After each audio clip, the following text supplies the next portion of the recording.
Hello students.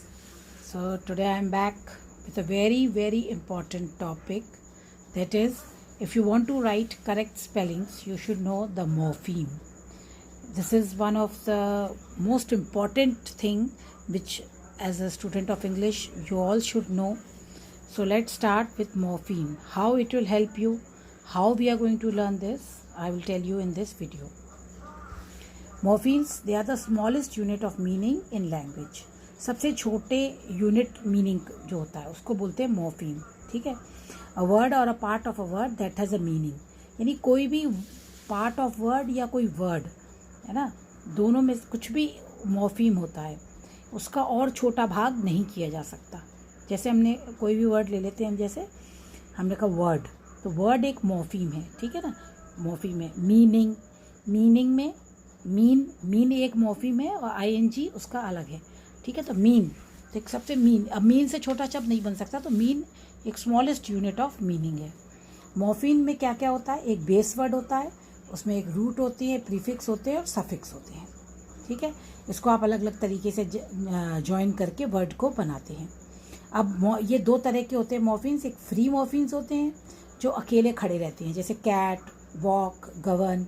और दूसरे morphemes कौन से होते हैं, जो बाउंड होते हैं. बाउंड माने जो बिना अकेले नहीं रह सकते, उनको हेल्प चाहिए, जैसे कि री, अन, जियो, फॉन, ईडी, मेंट. ये तो आपने देखा दो तरह के मॉर्फीम्स हैं, एक बाउंड मॉर्फीम्स है और एक दूसरे कौन से फ्री मॉर्फीम्स हैं. जैसे the word cat contains one free morpheme. Cat में एक ही वर्ड है और ये फ्री मॉर्फीम है ना. अब इसमें आ गया द कैट्स, अब एस लग गया, तो एस कौन सा मॉर्फीम हो गया, बाउंड मॉर्फीम हो गया, क्योंकि ये अकेला खड़ा नहीं हो सकता. ये कॉन्सेप्ट हमको समझना बहुत जरूरी है. The compound word sand box. अब ये देखो दो कंपाउंड वर्ड, दो कंपाउंड माने क्या होता है, जो फुल दो चीज़ें अपने आप में पूरी हों, साउंड और बॉक्स. तो दो फ्री मॉर्फीम से बना है. अनफिट, इसमें अन जो है वो बाउंड मॉर्फीम है और फिट क्या है, फ्री मॉर्फीम है. ट्रांसपोर्टेबल, इसमें देखो तीन है, ट्रांसपोर्टेबल, तो इसमें ट्रांसपोर्टेबल, तीनों ही बाउंड मॉर्फीम है, कोई भी फ्री नहीं है. ट्रांस का अकेले कोई मतलब नहीं, पोर्ट का अकेले कोई मतलब नहीं, एबल का अकेले कोई मतलब नहीं, तो तीनों एक दूसरे की हेल्प से, तो ये तीन बाउंड मॉर्फीम से बना है. आई होप अब आपको मॉर्फीम और उसके स्ट्रक्चर समझ में आ गया होगा. Morpheme is the study of words and there parts. इसमें हम वर्ड्स और उसके पार्ट्स को पढ़ते हैं, जैसे प्रीफिक्स, सफिक्स, बेस वर्ड्स. ठीक है, are defined as the smallest meaningful unit of meaning. Morphemes are important for phonics in both reading and spelling. आपको रीडिंग अपनी इम्प्रूव करनी है, आपको स्पेलिंग से इम्प्रूव करनी है, तो आपको बहुत इंपॉर्टेंट है कि आप मॉर्फीम्स को अच्छे से समझें, as well as in vocabulary और कॉम्प्रीहेंशन. तो इसीलिए मैं बोलती हूँ कि ये सभी बच्चों के लिए बहुत इंपॉर्टेंट है, right from the junior classes right from till the senior secondary. आप सबके लिए बहुत ज़रूरी है, क्योंकि वोकेबलरी, कॉम्प्रीहेंशन, रीडिंग, स्पेलिंग बहुत इंपॉर्टेंट है. इसमें एक वर्ड एग्जाम्पल लिया है हमने, वर्ड पोर्ट का, PORT, पोर्ट. पोर्ट माने क्या होता है, कैरी. पोर्ट का मतलब क्या होता है, कैरी. अब आप देखिए एक पोर्ट वर्ड से कितने सारे वर्ड बने हैं. ओके, अब जब आप कॉम्प्रीहेंशन में आपको इस टाइप से कोई वर्ड आ जाता है जिसका आपको मीनिंग नहीं आता है, जैसे सपोज आ गया, इसमें कोई भी एक वर्ड हम ले लेते हैं, जैसे आ गया डीपोर्ट. ठीक है, डीपोर्ट आ गया वर्ड. अब आपको डीपोर्ट का मतलब ही नहीं पता. अब आपको अगर पोर्ट का मतलब पता है, अगर आपको ये पता है कि पोर्ट का मतलब क्या बताया, कैरी, तो डीपोर्ट माने, डी माने उसको वापस कर देना, यानी कि डिपोर्ट कर देना, यानी बैक कर देना, कैरी बैक. तो अब आप जब उसको कॉम्प्रीहेंशन में सेंटेंस में रीड करेंगे तो आपको ये मीनिंग क्लियर हो जाएगा. ठीक है, इसी तरह से आप जब क्रॉसवर्ड पजल्स करते हैं, क्विज करते हैं, तो उसमें बहुत से वर्ड्स ऐसे आते हैं जो आपको हेल्प करते हैं. अब हम लोग एग्जाम्पल ले लेके आपको मैं समझाऊंगी कि कैसे एक वर्ड आपको हेल्प करता है. लेकिन उससे पहले मैं आपको एक चीज़ बताना चाहूँगी जो बहुत इम्पॉर्टेंट है, कि आप जब भी कॉम्प्रीहेंशन कर रहे हैं और आपको कोई ऐसा वर्ड आ जाता है, सपोज इसी में से हम कोई ले लेते हैं वर्ड, जैसे हमने ले लिया टेक ओवर. ठीक है, हमने टेक ओवर वर्ड ले लिया, और टेक ओवर वर्ड का हमको मतलब नहीं समझ में आ रहा है, आपको बिल्कुल वर्ड नहीं पता, तो आप क्या करेंगे, इसको एनालाइज करेंगे वर्ड को विद द हेल्प ऑफ रिकॉग्निज्म. इसमें जो मॉर्फीम है, तो मॉर्फीम कौन सा हमारा है, टेक. तो हम टेक का मतलब हम जानते हैं, टेक माने लेना, है ना। टेक ओवर माने किसी चीज़ के ऊपर ले लेना, किसी चीज़ को अपने कब्जे में कर लेना, टेक ओवर, है ना। ओवर का मतलब हमें पता है, टेक का मतलब पता है। अब हम दोनों को मिला के हम कर सकते हैं। तो अब इसके बाद आप जब सेंटेंस पढ़ेंगे तो उसमें जो मीनिंग निकलता है उसको लगा के देखेंगे कि जो मीनिंग आप सोच रहे हैं वही मीनिंग उसमें भी फिट बैठ रहा है ना। You check the meaning of the word against the context, है ना। Once you do this practice it will be very easy for you and you will possibly you will trace out the meaning of the word. You have to use correct use of prefix, suffix and root words. अब जैसे इसमें word है take, take हमारा root word है, ये क्या है हमारा रूट वर्ड। तो हमको रूट वर्ड पता होना चाहिए। हमको अगर अपनी इंग्लिश इम्प्रूव करनी है तो हमको बहुत से रूट वर्ड्स को याद करना चाहिए। जैसे अगर हमको रूट वर्ड का मीनिंग पता ही तो टेक सबको ही पता आ जाता था, टेक माने कोई चीज़ को लेना, ठीक है। अब जो जूनियर क्लास के बच्चे होते हैं उनको भी टेक का मतलब नहीं पता होता, तो अगर वो ये मतलब एक याद कर लें कि आज ठीक है टेक माने, अब टेक से हम कितने वर्ड बना सकते हैं। देखो रीटेक, है ना, रीटेक, रीटेक्स, टेक्स भी हो सकता है, रीटेक्स, कई रीटेक हो रहे हैं। फिर रीटेकन, रीटेकिंग, देखो फिर ये कितने सारे प्रीफिक्स लगे हैं, ये re, un, mis, in, over, under, up, breath, care, ये सारे प्रीफिक्स हैं। तो प्रीफिक्स को हम एक एक प्रीफिक्स को रूट वर्ड के आगे लगाएंगे और कुछ किसी का सफिक्स भी आएगा, तो तीनों चीज़ भी आ सकती है। जैसे कई वर्ड्स में आ रहा है, जैसे अनटेकन, एन आ रहा है पीछे, mistake, mistakes, mistakable, mistakably, mistaken, mistakenly, mistaking, intake, देखो इनटेक आ गया, intakes, overtake, overtakes, overtaken, overtaking, undertake, undertakes, undertaker, undertaken, undertaking, undertakings, uptake, uptakes, breathtaking, caretaker, caretaking, takes, taker, taken, taking, taken away, take over। तो आप देखिए अगर आपको एक root word पता है टेक, तो इससे आपने कितने सारे नए वर्ड्स आपने सीख लिए और इसके मीनिंग भी आपको बहुत जल्दी समझ में आ जाएंगे। री का मतलब होता है दोबारा, तो रीटेक यानी कोई चीज़ को दोबारा करना, अनटेक, है ना, अंडरटेक, अंड माने क्या, उसको नहीं करना, कम करना, मिस्टेक, गलती करना, इनटेक, कोई चीज़ को इन लेना, अंदर की ओर लेना, ओवरटेक, ज़्यादा लेना, अंडरटेक, उसको कम लेना, अपटेक, है ना। तो इस टाइप से आप देख रहे हैं कितने सारे वर्ड्स बन रहे हैं और हर एक का वर्ड आपको बहुत आसान है। ब्रेथ टेक, ब्रेथ माने सांस, सांस को लेना, ब्रेथ टेकिंग, ठीक है, टेक ओवर, और ये सफिक्स हैं पीछे, S, E R, able, ably, E N, L Y, I N G, S, ये सब कौन से वाले हैं, सब बाउंड मोफीम्स हैं। और टेक ओवर, टेक अवे, ये फ्रेज बन गया, टेक ओवर, टेक अवे, कोई चीज़ को दूर ले जाना, टेक अवे, टेक ओवर कर लेना, है ना, ही टुक ओवर हिज प्रॉपर्टी, उसने उसकी प्रॉपर्टी को टेक ओवर कर लिया। तो इस तरह से आपको ये प्रैक्टिस करनी पड़ेगी। तो जितना आप मॉर्फीम्स को प्रैक्टिस करेंगे, जितना आप इसको समझेंगे, उतना आपकी वोकैबुलरी इंक्रीज़ होगी, आपकी स्पेलिंग सुधरेंगी, आप कॉम्प्रिहेंशंस अच्छे कर पाओगे। तो ये टॉपिक थोड़ा सा बच्चों को लगता है कि बहुत ज़्यादा डिफ़िकल्ट सा लगता है, लेकिन है नहीं एक्चुअली में। अगर आप इसको समझ के करोगे तो बहुत आसान हो जाएगा। जैसे अब इसमें देखो थोड़ा डिफ़िकल्ट वर्ड आ गया, वॉय। अगर आप इस मीनिंग को याद कर लें दिमाग में अपने, वॉय माने क्या है, वे या जर्नी, रास्ता, ठीक है, वे या जर्नी। अब वॉय हमें याद हो गया, अब आ गया कॉन्वॉय। कॉन्वॉय माने क्या होता है, कॉन्वॉय अगर आप सेंटेंस में पढ़ेंगे कॉन्वॉय तो आपको पता लग जाएगा, the convoy was sent to America, है ना। तो अब कोई समझ जाए कोई चीज़ गई अमेरिका, है ना, उसमें अगर कुछ डिफेंस के बारे में तो आप समझ जाएंगे, group of some people, some ships travelling together, ठीक है ना, रक्षा दल में जो जाते हैं उनको बोलते हैं कॉन्वॉय, है ना। ऐसे ही वर्ड आ गया इनवॉय। इनवॉय माने क्या होता है, समवन जिसको हम रिप्रेजेंटेटिव के रूप में भेजते हैं, इनवॉय। तो आप देखिए एक वॉय वर्ड आपको याद होने से कॉन्वॉय, इनवॉय, दो वर्ड्स और आपके दिमाग में आएंगे। अब ऐसे ही और वर्ड्स बन जाएंगे, कन्वॉइज, कन्वॉइंग, कन्वॉइड, वॉयज, वॉयज वर्ड, वॉयज माने जर्नी, वॉयज, है ना, यात्रा, समुद्र से यात्रा, है ना, वॉयजेस, वॉयज्ड, वॉयजर, ई आर जिसके पीछे लग जाता है यानी करने वाला, ठीक है, वॉयेजर्स यानी प्लूरल हो गया उसका। तो इस तरह से आप देख रहे हैं कि ये वर्ड हमने कंस्ट्रक्ट किए, वॉयेजर्स, वॉयेजेस, वॉयेजिंग, वॉयेज्ड, ठीक है, कॉन्वॉयजिंग, कॉन्वॉयज्ड। तो अगर आपको वॉय का मीनिंग पता है, उसके आसपास अगर वॉय आपने कहीं भी लगा हुआ देखा तो आप समझ जाएंगे कि ओके, इसका मतलब कोई जर्नी से रिलेटेड वर्ड है। तो आप थोड़ा सा उसको एज्यूम करेंगे, थोड़ा सा कॉम्प्रिहेंशन में पढ़ेंगे, आपको मीनिंग आ जाएगा।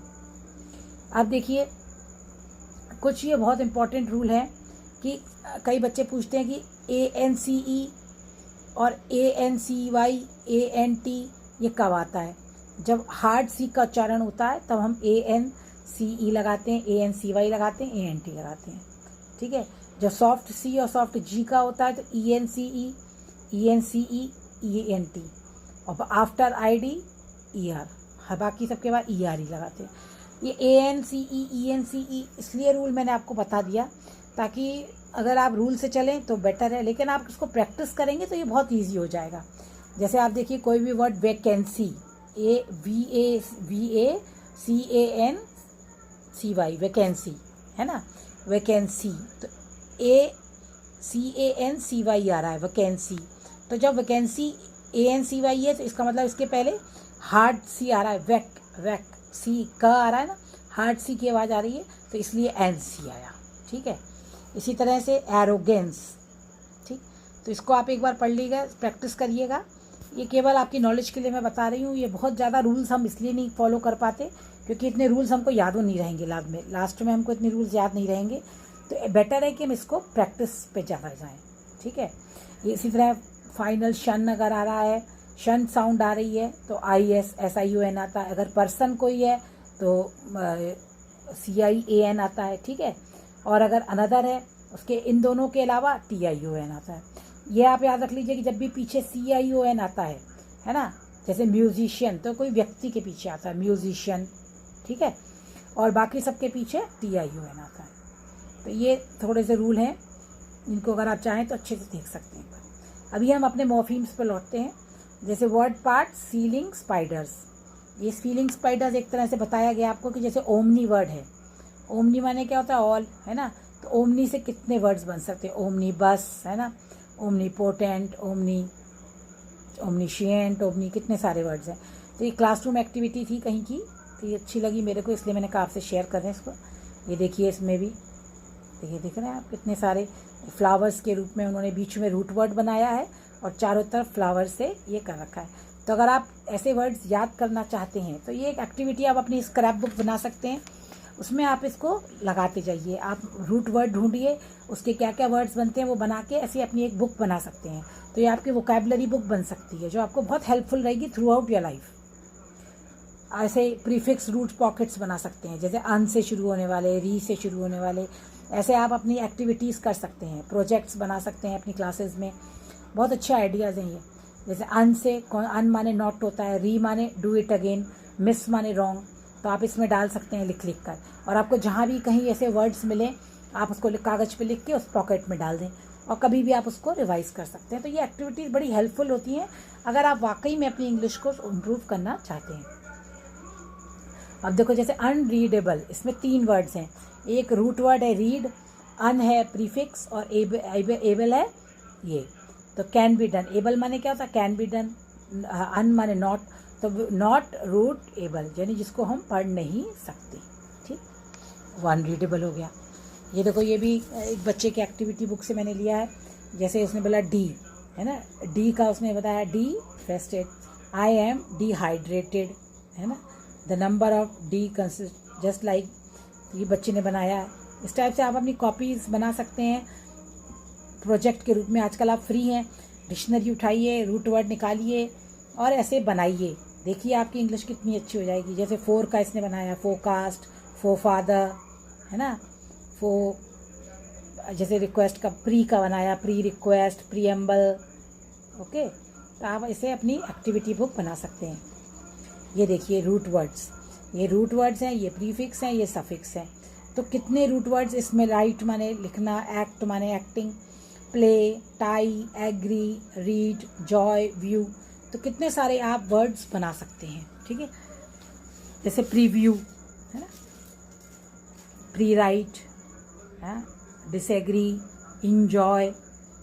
तो ये जूनियर क्लासेस के लिए बहुत इंपॉर्टेंट है और सीनियर क्लास के लिए इम्पॉर्टेंट इसलिए है क्योंकि अब उनको कॉम्प्रीहेंशन में, एस्से राइटिंग में, पैराग्राफ राइटिंग बड़े बड़े आते हैं तो उसमें ये चीज़ें बहुत ज़रूरी हैं। देखो राइट प्लस आर राइटर बन गया, री राइट हो गया, इस टाइप से। ये बहुत से प्रीफिक्स हैं। प्री माने क्या होता है, जो बिफोर लगे, जैसे प्री हीट यानी हीट करने से पहले। इंटर माने क्या होता है, इंटर माने बिटवीन। सुपर माने ओवर। पोस्ट माने आफ्टर, पोस्टमार्टम में से बोलते हैं ना। Non fiction, non. री माने do it again, extra, ordinary, extra means beyond something ordinary. सब माने बिलो, मिस माने रॉन्ग, ठीक है। तो ये प्रीफिक्सेस हैं इन। तो आप और भी बहुत सारे प्रीफिक्सेस हैं, आप एक चाहें तो इसका प्रीफिक्सेस को एक अपने लिस्ट बना सकते हैं, बहुत इंपॉर्टेंट है। ये सफिक्सेस हैं, मैंने थोड़े थोड़े लिए हैं क्योंकि इतने ज़्यादा हैं। तो आप सफिक्सेस लेस, फुल, एबल, उसके मीनिंग भी संग में याद कर लें अगर।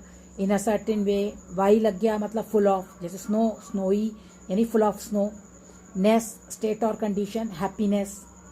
लेस, विदाउट, फियरलेस, ठीक है। फियरलेस माने जो बिना डर के है। फुल ऑफ, फुल माने फुल ऑफ, कलरफुल।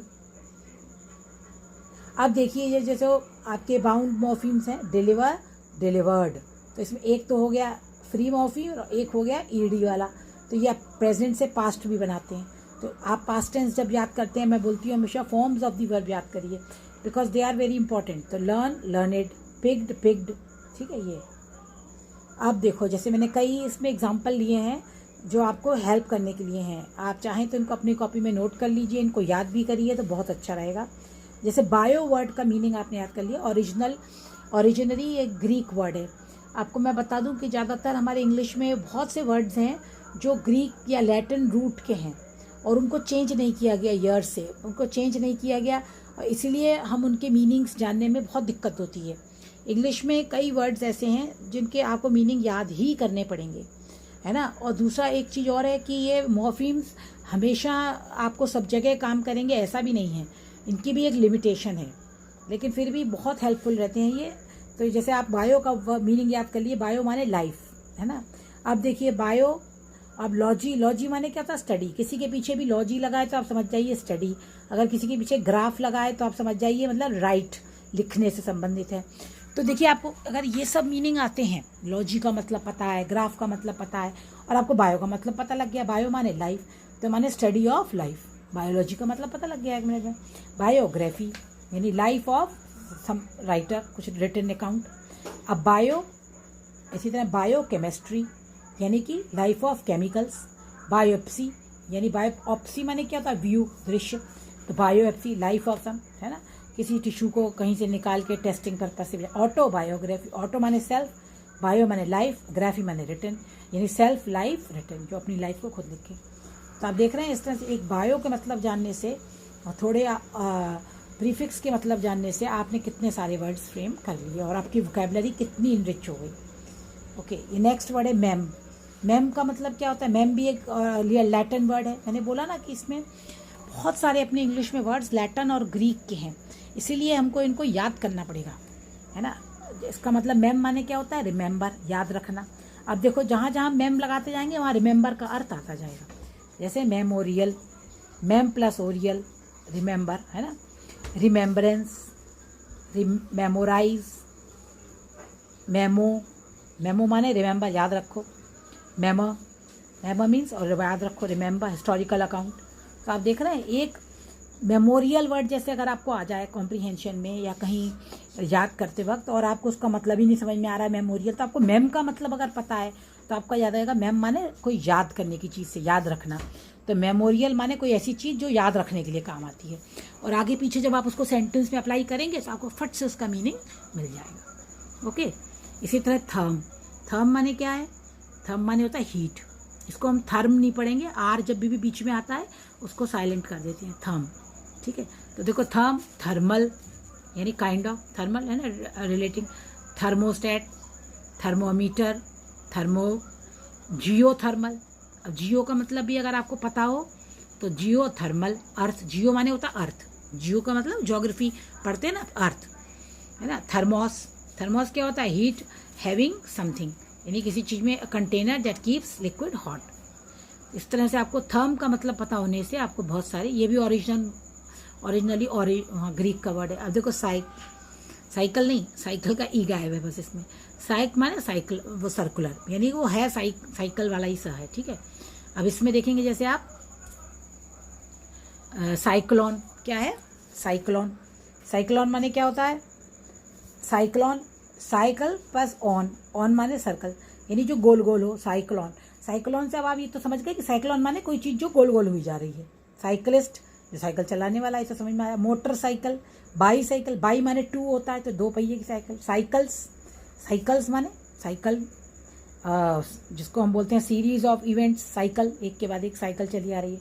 रीसाइकिल यानी दोबारा साइकिल चलाना, ठीक। अब ऑड देखो कान बनाए, बहुत सिंपल है ये। इसको अगर आप याद कर लेंगे कि ऑड माने हेयर से मतलब है, तो आपको इतना हेल्प करेगा ये वर्ड ऑड, कि जैसे आपने बोला ऑडिबल, तो आपको तुरंत समझ में आ जाएगा। ऑडिबल माने कान से जो सुनाई दे, ऑडियंस यानी जो दर्शक जो सुनते हैं, ऑडिटरी टू माने returning to sense of hearing, auditorium यानी कि जो स्टेडियम जहाँ लोग बैठ के सुनते हैं, ऑडिशन माने जो टेस्ट जो आपको ट्राई आउट देना पड़ता है, उसको बोलते हैं ऑडिशंस। तो आप देख रहे हैं एक ऑड वर्ड का मीनिंग आते ही हमको कितने सारे वर्ड्स के मीनिंग आ जाएंगे। जहाँ भी आप ये ऑड सुने तो आप समझ जाइए हेयर से रिलेटेड वर्ड है ये, ओके। अभी देखो ये फ्लैक्ट या फ्लैक्स, ऐसा अगर कोई लिखा आ जाए किसी भी वर्ड में, ये मोफीम लगा हो, इसका मतलब बैंड। देखो ये फोटो भी बनी है बैंड, तो इसको आप समझ जाएंगे। जैसे फ्लैक्सिबल, तो फ्लैक्स यानी बैंड, जो आसानी से बैंड हो जाए। रिफ्लेक्शन यानी जो ऐसी रेखा जो मुड़ जाए, है ना। डिफ्लेक्ट जो वापस हो जाए अवे। रिफ्लेक्स जो दोबारा अगेन बैंड हो जाए। और फिर जीरोफ्लेक्ट, जीरो माने नी, घुटने, जो lower his body briefly by bending the one knee, जो अपनी नी को बेंड कर ले। तो आप देखिए फ्लैक्ट और फ्लेक्स वर्ड्स याद करने से आपको बहुत सारे वर्ड्स आपको आ जाएंगे। तो बच्चों ये जो ट्रिक मैं आपको बता रही हूँ, ये आपको बहुत कम पता लगेगी किताबों में कहीं भी, क्योंकि ये मैं खुद पर्सनली मैंने इसको ट्राई किया आउट किया है, और ये बहुत सक्सेसफुल है। आपकी वोकैबुलरी को बहुत बढ़ाती है। जैसे डिक्ट, DICT, डिक्ट भी ओरिजिनली लैटिन वर्ड है। डिक्ट माने क्या होता है, बोलना, से या स्पीक, जैसे डिक्टेशन। तो आप अपने वर्ड्स को ना किसी से टैली करके याद भी कर सकते हैं। जैसे आप डिक्ट से डिक्टेशन याद कर लीजिए, जो बोलना, ठीक है। अब देखो प्रीडिक्शन, डिक्शन यानी बोलना, प्री माने पहले, जो पहले से बोल दिया गया हो, यानी कि भविष्यवाणी, है ना, प्रीडिक्शन। डिक्टेट, किसी को डिक्टेट करना, बोलना। डिक्शनरी, देखो डिक्शनरी में भी जो बोलती, डिक्शनरी क्या बोलती है, dictionary a book with definition of words, diction है, इसमें डिक्शन आ गया। डिक्शन माने क्या, बोलना, ठीक है। स्पीक, अरी मीन्स कनेक्टेड टू, तो जो वर्ड से रिलेटेड है। कॉन्ट्राडिक्ट, देखो कॉन्ट्रा माने होता है ऑपोजिट, डिक्ट माने जो अगेंस्ट बोले, तो देखिए कॉन्ट्राडिक्ट। डिक्शन, अगर आप ये हैबिट में ले आएंगे, हर एक वर्ड को अगर आप एनालाइज करने लग जाएंगे, हर एक वर्ड का अगर आप सफिक्स और बनाने लगेंगे, प्रीफिक्स ढूंढने लगेंगे, आप देखिए आपको इंग्लिश इतनी आसान लगने लगेगी ये, और आपकी स्पेलिंग्स भी बहुत सुधर जाएंगी। देखो फ्रैक या फ्रैग, ये देखो इन्हें हार्ट को तोड़ के बताया, ब्रेक। फ्रैक या फ्रैक माने क्या है, ब्रेक। तो फ्रैक्चर से आप याद रख सकते हैं इस वर्ड को, फ्रैक्चर, फ्रैक माने तोड़ना, ठीक है। तो जैसे हो गया आपका फ्रैक्चर्ड, सबसे पहला वर्ड वही है। फ्रैगमेंट, देखो फ्रैगमेंट यानी कि जो स्मॉल पार्ट, जो किसी से टूट के आया हो ना, फ्रैगमेंट। फ्रैक्शन मैथ्स में पढ़ते हैं ना, small unit of a large whole. फ्रैगल माने क्या होता है, जो बहुत आसानी से टूट जाए। फ्रैगाइल यानी कि जो बहुत नाजुक होता है। रिफ्रैक्ट, जो अगेन बैक हो जाए। तो अब आप देखिए आपको री का मतलब पता था, है ना, आपको आइल का पता मतलब था, एडजेक्टिव है ये, ठीक है। आपको मेंट पता है, मेंट माने रिजल्ट हो गया, ठीक है। तो फ्रैगमेंट यानी जो ब्रेक का रिजल्ट था। तो इससे आपने देखा FRAC, फ्रैक या फ्रैग, दोनों में से कोई भी वर्ड उसका मतलब ब्रेक होता है। इससे आप कितने वर्ड्स बना सकते हैं। टिप, TYP, ठीक है। टिप, स्टैम्प, इम्प्रेशन, फॉर्म, ठीक है। तो टिप का मतलब क्या है, स्टैम्प, ये मुहर लगी हुई है। इम्प्रेशन, ठीक है। टाइपिंग, प्रोटोटाइप, टाइपोग्राफी, इसमें आप देखिए कितने सारे वर्ड्स बन जाते हैं। टाइपोलॉजी, टाइपोग्राफी, देखो टाइप का मतलब आपको पता लग गया है कि टाइप का मतलब क्या है, कोई इंप्रेशन या कोई फॉर्म। तो टिपिकल, टिप यानी कि फॉर्म, कल माने कंडीशन, ठीक। टाइपिंग, इंग ING तो एक्शन है ना। प्रोटोटाइप, प्रोटो माने होता है ओरिजिनल, प्रोटो का मीनिंग भी आपको याद हो जाएगा, प्रोटो माने ओरिजिनल होता है। टाइपोग्राफी यानी टाइप माने फॉर्म, ओग्राफी माने लिखना, ग्राफी फिर से आ गया ना, ग्राफी का मतलब बताया था राइट।